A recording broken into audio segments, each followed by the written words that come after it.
네, 우리도 의인이 될 수 있다. 우리도 의인이 될 수 있습니다. 의인이 된다고 하는 그 조건이 그렇게 복잡하지 않아요. 그래서 의인이 될 수 있는 방법을 예수님이 이 땅에 오셔서 모본을 보여주셨습니다. 요한복음 1장 1절을 보시겠습니다. 요한복음 1장 1절. 우주가 존재하기 전에 말씀 되시는 그리스도가 계셨다. 그분은 하나님과 함께 계셨으며 바로 그분이 하나님이셨다. 이 말씀 되시는 그리스도가 계셨다. 이렇게 지금 표현이 되고 있습니다. 그래서 이 말씀이 되셨다 하는 것은 또 다른 말로는 말씀이 요한복음 1장 14절에 보면 말씀이 육신이 되어 우리와 함께 계셨다. 그분에게는 은총과 진리가 충만하였다. 우리 가운데 몇 사람이 그분의 영광을 하늘에 계신 아버지의 외아들의 영광을 보았다. 이렇게 되는데 말씀이 육신이 되어 우리와 함께 사셨다 그러지 않습니까? 이 말씀이 육신이 되셨다고 하는 것은 아버지 하나님의 생각과 예수님의 생각은 똑같았어요. 그래서 그 두 분의 생각을 예수님은 아버지 하나님의 생각을 뜻을 순종하는 것으로 표현해서 나타내셨습니다. 그래서 아버지 하나님께서 말씀하시면 그것은 곧바로 예수님이 받아들이셨기 때문에 그것을 말씀이 육신이 되셨다라고 얘기하는 것이에요. 그래서 아버지 하나님께서 예수님에게 생각을 주입을 시키면 즉 말씀을 하시면 예수님은 그것을 거부하지 아니하시고 무조건 받아들여서 순종을 해 보이셨기 때문에 예수님이 하는 모든 헌행은 누구의 뜻이고 생각이었을까요? 아버지 하나님의 뜻이고 생각이셨어요. 그래서 그것을 요한복음 14장 9절에 예수께서 말씀하셨다. 빌립아, 내가 이렇게 오랫동안 너희와 같이 있었는데 아직 내가 누구인지 모르느냐? 누구든지 나를 본 사람은 아버지를 본 것이다. 그런데도 너는 아버지를 보여달라고 하느냐? 이렇게 빌립은 예수님의 언행이 일반 사람들처럼 그냥 내 맘대로 하는 것인 줄 오해를 했던 것입니다. 그래서 예수님에게 아버지를 우리에게 보여주십시오 하고 요구하니까 예수님께서 나의 모든 언행은 내 맘대로 하는 것이 아니고 아버지 하나님께서 나에게 생각을 주입을 시키시면 나는 그 아버지 하나님의 생각대로 뜻대로 말하고 행동한 것이기 때문에 나를 본 자는 곧 아버지 하나님의 품성을 알게 된 것이다.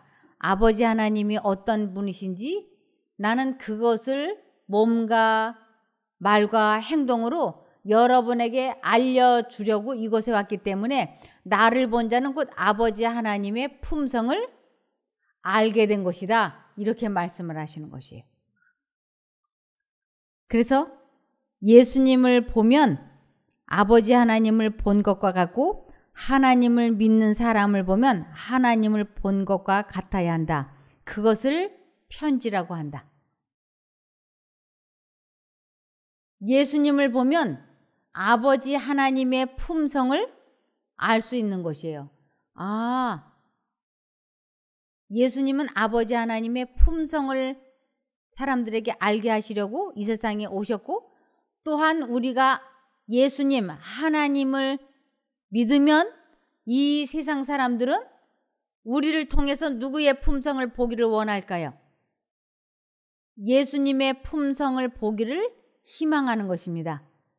그래서 우리 마음 속에 아버지 하나님께서 생각을 주입을 시킨 것을 아버지 하나님의 편지를 너희 마음에 썼다라고 얘기하는 것이에요.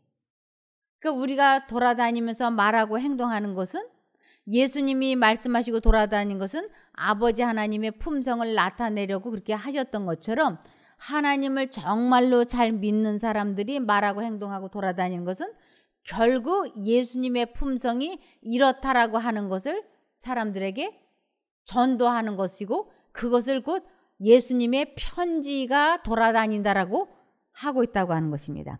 고린도후서 3장 2절에서 3절. 우리에게 필요한 추천장은 여러분 자신입니다. 여러분의 마음이 착해지면 우리가 여러분 가운데서 선한 일을 베풀었다는 것을 누구나 보고 알게 될 것입니다. 여러분이 바로 우리가 쓴 그리스도의 편지라는 것을 누구나 알 것입니다. 이 편지는 먹으로 쓴 것이 아니고 살아계시는 하나님의 영으로 쓴 것입니다. 돌판에 새긴 것이 아니고 사람의 마음에 새겨 넣은 것입니다. 그래서 사람들 마음 속에 아버지 하나님께서 생각을 주입시키고 그것대로 우리가 순종을 하고 사는 것을 하나님의 편지가 돌아다닌다라고 하는 것이에요. 그래서 하나님의 뜻을 깨닫고 그 뜻에 순종을 하고 사는 사람들을 의인이라고 하는 것입니다. 베드로전서 1장 23절에 보면 지금까지는 우리가 하나님이 어떤 분이신지 모르고 하나님을 믿는다고 하면서 다 우리는 마음속에 두 가지 생각이 들어올 때 하나님의 생각과 사단의 생각이 들어올 때 이 두 가지 생각을 다 내 자신이 만들어서 하는 것인 줄 알았지 이것이 두 신이 자기들의 생각을 사람 마음속에 주입시킨다고 하는 것은 전혀 알지 못하지 않았습니까? 그런데 이제 이 두 생각이 들어오고 있다고 하는 것을 깨닫고 지금까지는 사단이 넣어주는 생각을 나의 성격대로 기호대로 성향대로 선택하며 살던 것을 이제는 사단이 넣어주는 생각을 거절을 하고 하나님의 생각을 선택을 해서 사는 것을 다시 태어났다, 거듭났다, 새로 났다라고 하는 것입니다. 그래서 우리가 다시 태어났다, 거듭났다, 새로 났다고 하는 것은 인간의 노력으로 되는 것이 아니고 오직 하나님의 말씀이 즉 하나님의 뜻이 하나님의 생각이 우리 마음속에 들어왔을 때 선택함으로 거듭나게 됐다고 성경에서는 확실하게 말씀하고 있어요. 베드로전서 1장 23절입니다. 여러분은 다시 태어났습니다. 이 새 생명은 죽어 없어질 것으로부터 난 것이 아니라 결코 죽지 않는 것으로부터 생긴 것입니다. 이 새 생명은 죽어 없어질 것으로부터 난 것, 즉 사단으로부터 오는 생각이 아니고 결코 죽지 않는 하나님의 생각으로부터 온 것이라고요. 여러분이 다시 태어난 것은 영원한 하나님의 살아있는 말씀에 의한 것입니다. 그래서 우리 마음에 두 가지 생각이 들어올 때 하나는 죽어 없어질 사단으로부터 생각이 들어오고 하나는 영원히 살아있을 하나님으로부터 들어오는데 내가 어느 쪽을 선택하느냐에 따라서 내가 영원히 죽어 없어져서 흙이 되든지 아니면 하나님의 뜻대로 영생을 하게 되든지 둘 중에 하나는 내가 결정한다고 하는 것입니다. 그래서 하나님께서 처음에 사람을 창조하실 때 흙으로 사람을 이렇게 창조하셨어요. 흙으로. 그리고 사람을 창조하시고 그 코에 그에게 생기를 불어넣으셨다고 하는데 이 생기는 하나님의 생각이 들어가는 것이에요. 그것을 생영이라고 하는 것입니다. 아담과 하와를 창조하시고 그에게 생기를 불어넣었다고 하는 것은 하나님의 생각을 그 마음속에 주입시키니까 그때부터 그는 살아있는 생영이 된 것이에요. 그런데 동물을 창조해 놓고는 그들도 호흡을 해요. 그들도. 그런데 거기에는 뭘 넣어주지 않았을까요? 생기를 넣어주지 않았어요. 생기라고 하는 것은 살아있는 기운은 하나님의 생기가 되는 것이에요. 그러니까 동물도 호흡을 하고 사람도 호흡을 하는데 사람과 동물이 확연하게 다른 게 뭐냐면 사람에게는 하나님의 생각이 주입이 됐고 동식물에는 하나님의 생각이 주입되지 않았기 때문에 그들을 말할 때 그냥 흙이라고 얘기합니다. 그러나 사람은 살아있는 사람이다. 즉 살아있는 자, 하나님과 관계를 갖고 있는 것을 생령 산자라고 하는 것입니다. 한번 보시겠습니다. 창세기 2장 7절입니다. 여호와 하나님이 흙으로 사람을 지으시고 생기를 그 코에 불어넣으시니 사람이 생령이 된지라.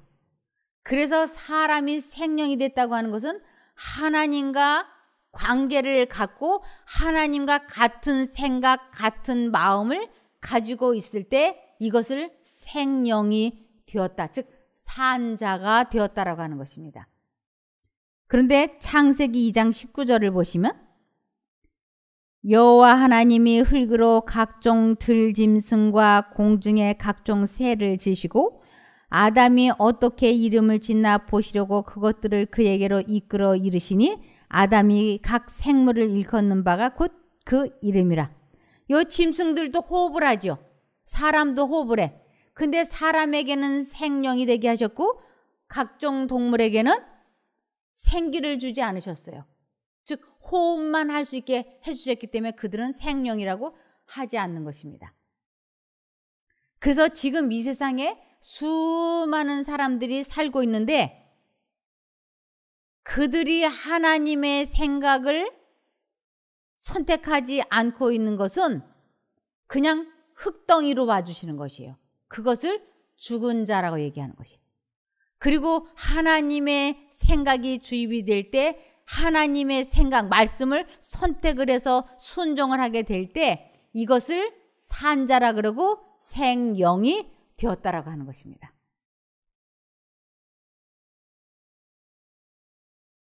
아담과 하와에게 자신의 생각을 주입시켜서 죄를 짓게 한 사단에게 예수님께서 직접 말씀하셨습니다. 이때부터 예수님은 일찍이 죽임을 당하신 하나님의 어린 양이 되신 것입니다. 아담과 하와를 창조하시기 전에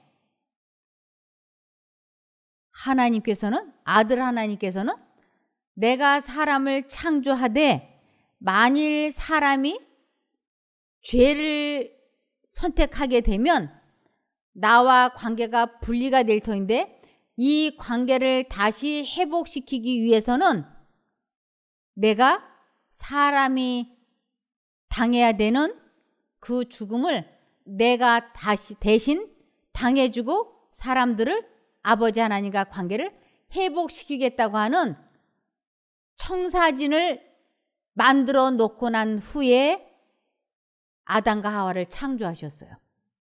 그런데 아담과 하와가 뱀, 사단, 용이 아담과 하와를 죄를 짓게 하는 순간 그들이 죄를 짓지 않았더라면 절대로 실행되지 않을 수 있었던 그 청사진 프로그램이 아담과 하와가 죄를 짓는 순간 그 프로그램은 가동되기 시작한 것이에요. 그건 현실이 되기 시작한 것이에요. 그래서 예수님께서 바로 그 프로그램을 아담과 하와에게 가르쳐 주러 오셨던 것이에요. 내가 너 대신 죽고 너는 다시 아버지 하나님과 관계를 회복하게 될 거라고 하는 것을 알려주시러 오셨고 그것을 알려주신과 동시에 예수님은 사형이 선고된 하나님의 어린 양이 되신 것입니다. 그러면서 이제 사단에게 예수님이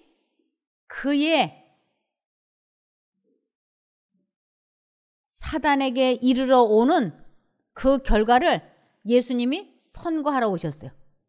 나도 너로 인해서 이 죄 지은 사람들을 회복하기 위하여 나도 십자가에서 죽어야 하지만 너도 이러한 일을 했기 때문에 너도 영원히 멸망하고 말 거다.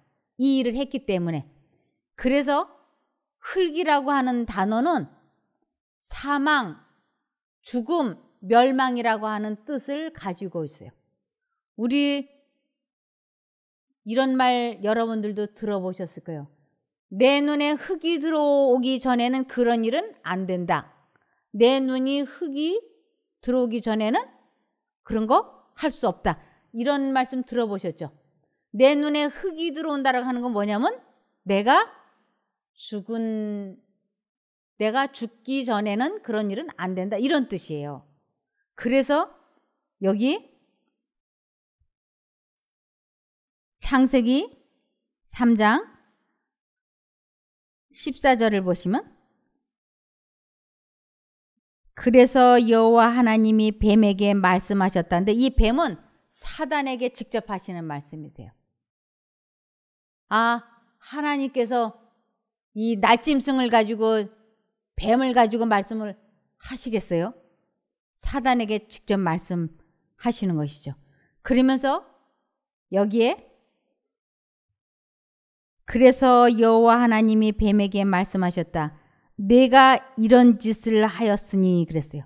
내가 이런 짓, 아담과 하와를 죄를 짓게 하였고 아담과 하와가 나와 관계가 끊어지게 하였으니 이런 뜻이에요. 그래서 하나님과 관계가 끊어지는 것을 성경에서는 저주를 받았다라고 이야기합니다. 그래서 아담과 하와가 이 죄를 지으면서 저주받은 게 돼버린 것이 아버지 하나님과 관계가 끊어진 내가 이런 짓을 하였으니 모든 가축과 들짐승보다 더욱 저주를 받아 지금부터 배로 기어다니고 죽을 때까지 흙을 먹을 것이다. 모든 가축과 들짐승보다 더욱 저주를 받아. 이것은 이 세상에 있는 그 모든 어떠한 것보다도 사람과 짐승과 모든 어떤 것보다도 더욱 저주를 받았다고 하는 것은 하나님과 관계가 분리되었다. 그러면서 내가 지금부터 배로 기어다닌다고 하는 것은 너의 쥐가 하늘에서는 절대로 다닐 수 없고 이제 너의 모든 것은 이 지구에 국한될 것이라고 날아다니는 천사였거든요. 그런데 더 이상 그가 쥐라든지 하여튼 기어다닌다고 우리 너 왜 이제 기어 들어오니? 애들 보고 그러죠. 말 안 듣고 들어올 때 너 왜 이제 기어 들어오니? 이것은 정말로 배를 기어다녔다는 게 아니고 욕할 때 하는 말이잖아요. 지금 이제부터 너는 아주 형편없이 될 거라는 뜻이에요. 그러면서 내가 죽을 때까지 흙을 먹을 것이다. 사단은 아주 처지가 형편없이 될 것이고 모든 것보다 하나님과 더 관계가 끊어지고 그러면서 내가 멸망하는 날까지 이 죽을 때까지는 내가 멸망하는 날까지 흙을 먹을 것이다라고 하는 흙을 먹다라고 하는 것은 멸망할 일만 할 것이다라는 뜻이에요. 너 왜 그런 마음을 먹었냐? 이거는 이거 먹었다는 게 아니고 왜 그런 생각을 품었냐 이런 뜻이죠. 그것처럼 내가 죽을 때까지 흙을 먹는다고 하는 것은 내가 완전히 멸망당할 때까지 너는 계속 죄만 생산해내는 존재가 될 것이다. 이런 뜻이에요. 그러면서 하나님과 다시 연합이 되지 않고 하나님과 관계가 없이 이 세상에 살아갈 모든 사람들의 운명에 대해서 이렇게 설명하고 있습니다. 창세기 3장 19절 너는 이마에 땀을 흘리며 고되게 일을 해서 먹고 살다가 마침내 흙으로 돌아갈 것이다.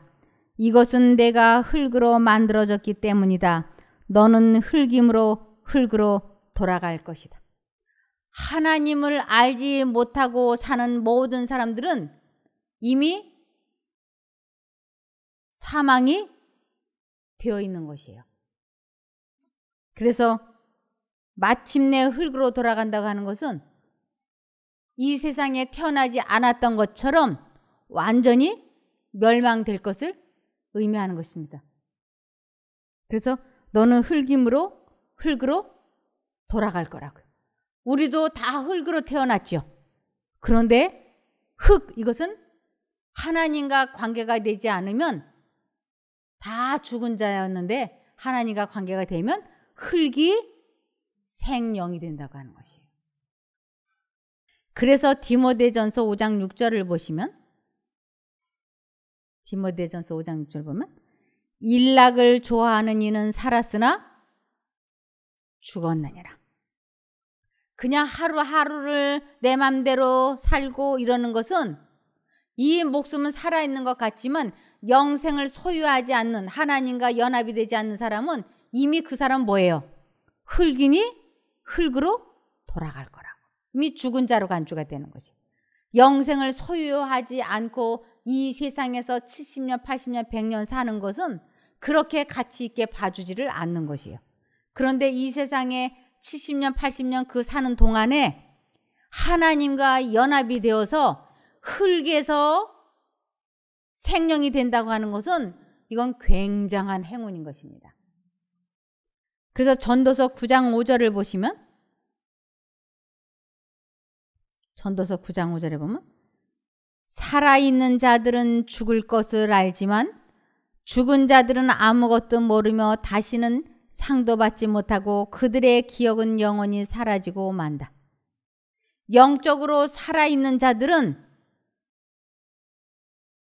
죽을 것도 알고 살 것도 알지만 영적으로도 죽어 있고 몸으로도 실제로 죽어 있는 사람은 아무것도 알지 못한다고요. 이 두 가지를 다 포함하고 있습니다. 그래서 흙이 생명이 될 수 있는 비결은 노아가 당대의 의인이라고 불려질 수 있었던 것과 같은 것입니다. 노아도 흙덩이에 지나지 않았는데 그를 당대의 의인이라고 했던 것이에요. 어떻게 이 노아가 의인이라는 말을 들을 수 있었는지 창세기 6장 22절입니다. 노아가 그렇게 하였으니 하나님께서 그에게 명하신 모든 것을 그대로 행하였더라. 이것이 노아가 의인이라고 불려질 수 있었던 유일한 이유예요. 노아가 착한 일을 했다든지 봉사를 했다든지 성경을 연구했다든지 기도를 했다든지 이런 대목이 없잖아요. 그냥 그가 의인이라고 하는 그 이름을 가질 수 있었던 것은 하나님께서 그에게 명하신 모든 것을 그대로 행하였다. 이것은 예수님께서 아버지 하나님의 말씀을 들으면 그대로 행하셨기 때문에 예수님을 의인이라고 하셨고 그렇게 삶을 살았던 노아도 의인이라고 칭해 주셨던 것입니다. 그래서 오늘날 우리도 하나님의 음성이 양심 가운데 들려올 때 그것을 하나님의 말씀을 선택해서 하나님께서 내 마음에 말씀하신 것이 현실이 되는 것을 체험하는 삶을 살면 우리도 뭐가 될 수 있을까요? 우리도 하나님께서 의인이라고 칭해 주시는 것입니다. 그래서 하나님의 생각, 하나님의 말씀만을 받아들이는 것을 마음을 깨끗이 했다 그러고 마음을 순결한다고 합니다. 그래서 이것을 요한일서 3장 2절과 3절을 보시겠습니다. 요한일서 3장 2절에서 3절 보시면 그렇습니다. 사랑하는 형제들이여 우리는 이미 하나님의 자녀가 되었습니다. 우리가 앞으로 어떻게 될지는 상상이 가지 않지만 그리스도께서 다시 오실 때 그리스도를 닮은 자가 되어 있으리라는 사실만은 확신합니다. 그때 그분의 모습을 실제로 보게 될 것이기 때문입니다. 이 사실을 참으로 믿는 사람은 모두 자기 몸을 그분처럼 순결하게 하려고 노력하십시오. 그리스도는 순결한 분이기 때문입니다. 지금 우리가 하나님의 참 자녀가 되기를 원하면 하나님께서 우리의 모든 죄를 용서해 주신 것을 진심으로 마음에 감사함으로 받아들이고 이제는 죄된 생각이 들어오고 하나님의 생각이 들어올 때 하나님 쪽을 선택을 하는 것을 마음을 깨끗이 한다 그러고 마음을 순결하게 한다 그러고 죄와 싸워서 이기는 생애가 꾸준히 되면 지금은 우리 모두가 다 부족해요. 그래서 자꾸 넘어지고 일어나고 넘어지고 일어나고 그런데 이것이 지속적으로 10년, 20년 되게 되면 예수님께서 오실 때쯤 되면 아직은 우리가 어떠한 모습으로 변화될지 상상 안 되지만 10년, 20년 후에는 사람들이 우리를 보면서 편지, 예수님의 편지라고 얘기할 것이에요. 그러면서 예수님을 그대로 빼어 닮은 사람이라고. 그래서 예수님이 이 세상에 오셨을 적에는 당신을 빼어 닮은 사람들을 이름을 부르실 거예요. 하나씩 하나씩. 그러면서 너는 나를 잘 닮아 있구나. 이렇게. 그래서 이 이사야에 보면 이스라엘 민족들에게 예수님이 오셔서 아버지 하나님의 뜻대로 말하고 행동하고 병든 자를 고치시고 죽은 자를 살리고 그러면서 여러분 저를 보세요. 저는 하나님이 보내신 하나님의 아들입니다.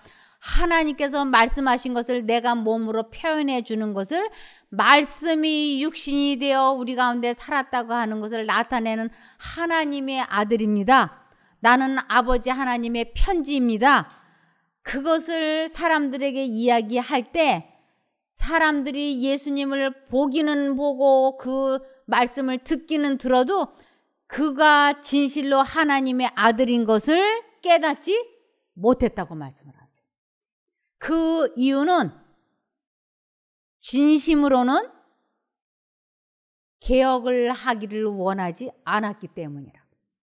하나님의 음성을 진심으로 깨닫고 생애의 개혁을 일으키기를 원하지 않고 신앙생활을 했기 때문에 예수님이 이 세상에 오셔서 내가 하나님의 아들이라고 말씀하시고 행동을 하셨지만 자기 마음속에 있는 이기심 때문에 예수님을 끝까지 거절했다고 말씀을 하세요.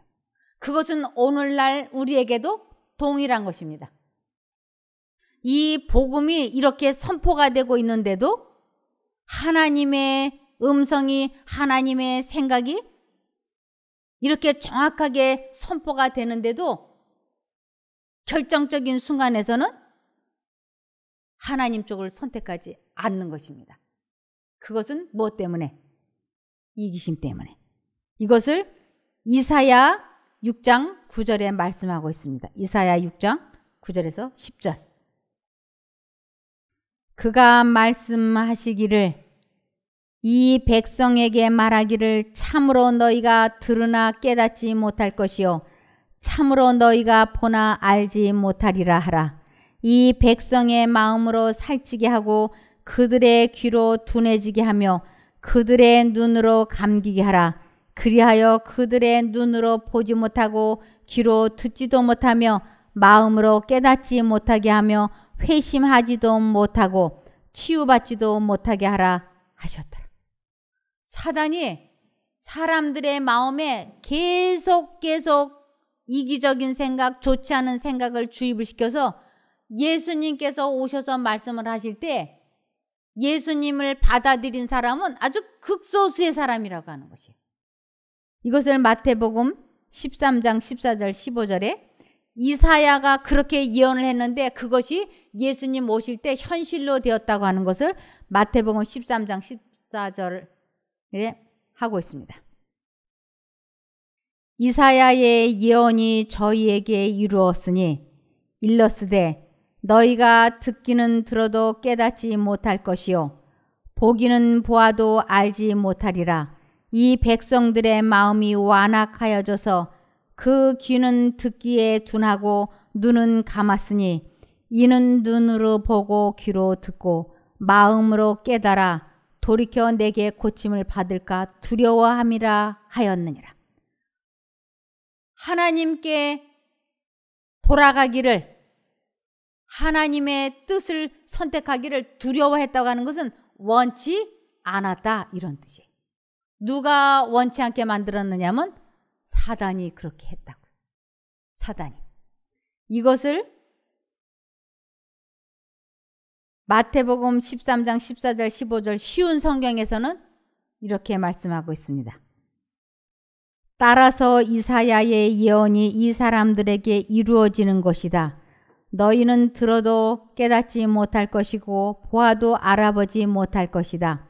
이 백성들의 마음이 둔해졌고 귀는 듣지 못하고 눈은 감겨 있다. 그들이 눈으로 보고 귀로 듣고 마음으로 깨닫고 돌아와 내가 그들을 고치는 일이 없게 하려 합니다.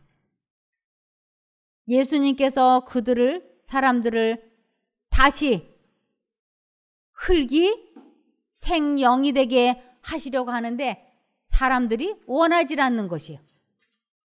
이 세상에 지금 얼마나 많은 사람들이 하나님을 믿는지 몰라요.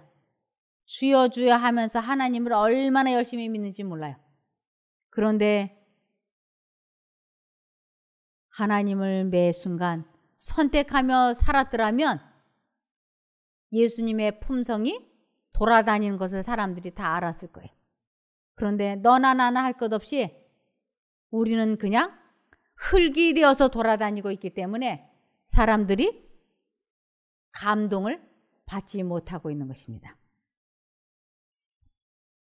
그래서 하나님께서는 너희가 흙으로 태어나서 결국은 흙으로 돌아갈 거라고 말씀을 하셨어요. 흙덩이가 생명이 될 수 있는 것은 하나님의 음성을 알아두고 순종의 생애를 시작하게 될 때를 산 자가 되었다라고 하나님께서 말씀을 하십니다. 요한복음 5장 25절. 내가 분명히 말한다. 때가 오면 죽은 자들이, 즉 영적으로 하나님과 분리된 자들이 하나님의 아들인 내 음성을 듣게 될 것인데 지금이 바로 그때이므로 듣는 사람들은 살 것이다. 듣는 사람, 즉 순종하는 사람은 생명이 될 것이다. 그러면서 요한복음 13장 15절을 보시면 내가 너희에게 한 일을 너희도 실천하게 하려고 내가 모범을 보였다. 예수님께서는 죽은 자들이 생명이 되게 하시려고 어떻게 하면 죽은 자가 생명이 되는지를 알게 하시려고 예수님께서는 모범을 보여주려고 이 세상에 오셨다고 말씀을 하십니다. 로마서 6장 17절 18절. 그러나 하나님께 감사드릴 것은 전에 죄의 종이었던 여러분이 하나님의 말씀을 온전히 순종함으로 죄에서 해방되어 의의 종이 된 것입니다. 전에는 우리 마음속에 두 생각이 들려올 때 하나님의 생각을 거절을 하고 사단이 주는 생각을 선택해서 죄의 종노릇을 하였는데 이제는 어떻게 하면 생명이 되는지, 어떻게 하면 산자가 되는지, 어떻게 하면 하나님과 연합이 되는지 이것을 배웠기 때문에 두 말씀이 들려올 때 하나님의 말씀을 선택하게 되면 죄에서 해방이 되어서 의의 종, 즉 예수님의 품성을 닮아가는 종이 될 거라고 말씀을 하고 계시는 것입니다. 그래서 이사야 55장 7절을 보시면 이 세상 모든 사람을 다 악인이라 그러고 죄인이라 그럽니다. 이 세상 모든 사람들을 보고 악인은 자기의 길을 불의한 사람은 자기 생각들을 버리고 주께로 돌아오라. 그리하면 주께서 그에게 자비를 베푸시리라. 우리 하나님께로 돌아오라. 그가 넘치게 용서하실 것임이니라. 우리는 언제나 하나님께 마음과 정신을 고정시켜서 하나님께서 말씀하시면 지체하지 말고 미루지 말고 즉각 하나님 쪽을 선택을 해서 살게 될 때 우리는 죽은 자 흙덩이에서 생기 있는 생명이 되는 것이에요. 하나님께서는 그 중요한 기회들을 놓치지 말라고 말씀을 하십니다. 고린도후서 6장 2절. 하나님은 내가 은혜의 때에 내 말을 들었고 구원의 날에 너를 도와주었다라고 말씀을 하셨습니다. 바로 지금이야말로 은혜를 받을 만한 때이며 구원의 날입니다. 내일 일은 우리는 모릅니다. 오직 이 순간만이, 이 하루만이 내가 정신이 있어서 하나님을 선택할 수 있는 것이. 머뭇머뭇하지 말고 미루지 말라고. 지금이 내가 구원을 얻을 수도 있고 못 얻을 수도 있는 기회의 순간이 주어져 있으니 하나님께서는 우리 보고 선택하라고 말씀을 하시는 것입니다. 열왕기상 18장 21절. 엘리야가 모든 백성에게 가까이 나아가 이르되 너희가 어느 때까지 두 사이에서 머뭇머뭇하려느냐. 여호와가 만일 하나님이면 그를 쫓고 바알이 만일 하나님이면 그를 쫓을지니라 하니 백성이 한 말도 대답지 아니하는지라. 우리들 마음속에 언제나 두 신의 음성이 들려오고 있습니다. 그러면서 우리는 자꾸 머뭇거리는 실수를 하고 있어요. 오늘 한 번만 이렇게 하고 내일부터 제대로 살자. 오늘 한 번만 담배를 피우고 내일부터 끊자. 오늘 한 번만 내가 화를 내고 다음부터 참자. 요번 한 번만 내가 거짓말을 하고 다음부터 거짓말을 하지 말자. 이렇게. 그러면서 머뭇머뭇하기를 언제까지 했느냐면 이 순간까지 우리는 머뭇머뭇하지 않았습니까? 그런데 하나님께서는 어느 때까지 머뭇머뭇하려느냐.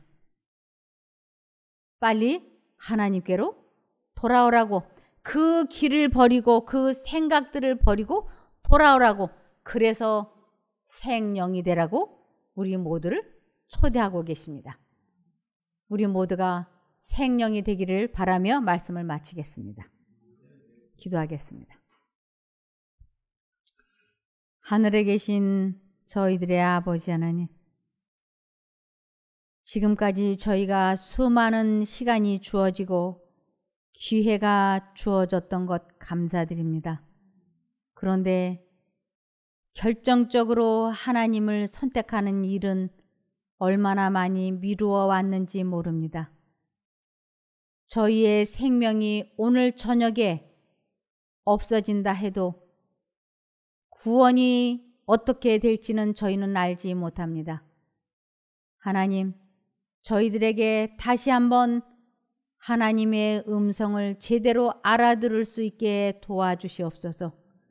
주님께서 주님의 말씀을 확실하게 깨우쳐 주시면 이유를 불문하고 하나님을 선택하고 순종하기를 원하오니 꼭 도와주시옵기를 예수님 이름으로 기도드리옵나이다.